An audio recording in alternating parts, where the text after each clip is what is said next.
جانا جانا. دلخوشی دنیای من، میدونی که چقدر دوست دارم ای آقای من.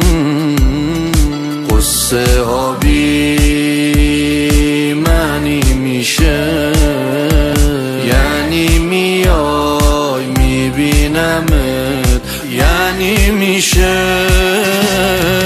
فرمانده سلام، کاری کن که بازم به چشمت بیام. یک ساله که با تو عهدی رو بستم، پای تموم قول و قرارم هستم. فرمانده سلام،